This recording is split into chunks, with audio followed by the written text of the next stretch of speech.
at that point, conservation was largely a top-down effort. Several national parks and sanctuaries got declared um, during those years and the decades after that.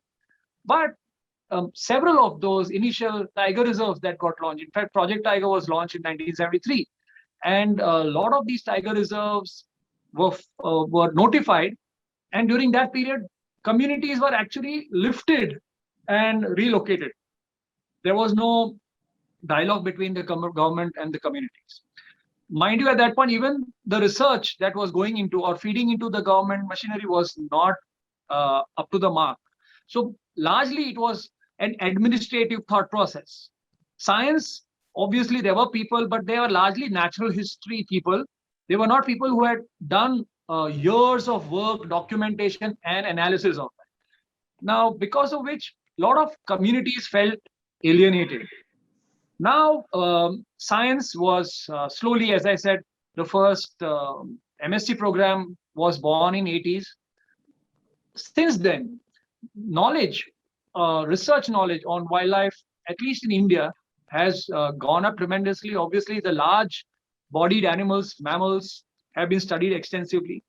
But there is now a lot of work on even the smaller life forms like butterflies, frogs, reptiles, birds.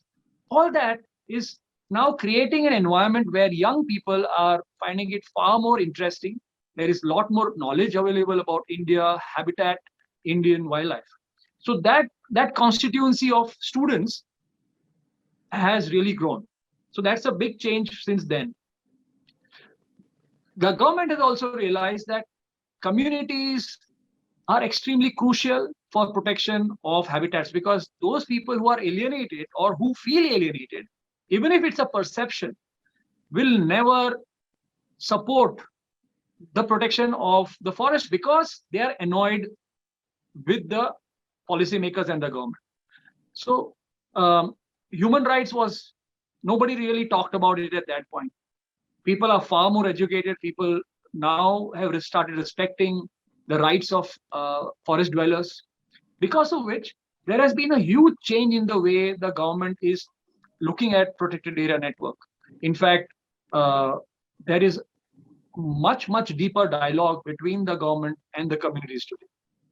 All this has been catalyzed by NGOs. So NGOs have also evolved along with the entire environment, and NGOs have actually catalyzed the kind of conversation that I was talking about between people who live in the forest and the decision makers. So those are important positives which are helping the conservation of species. Remember that while the wildlife populations had plummeted, people who understand, people who are out there making policies for the country, the corporates who are listening to us, they all have to come together and see how India, because the world is looking at us now, and how are we going to now ensure that development and conservation of natural spaces can go hand in hand. It's not easy, but there is enough knowledge today amongst the wildlife biologists, the scientists, the industrialists also,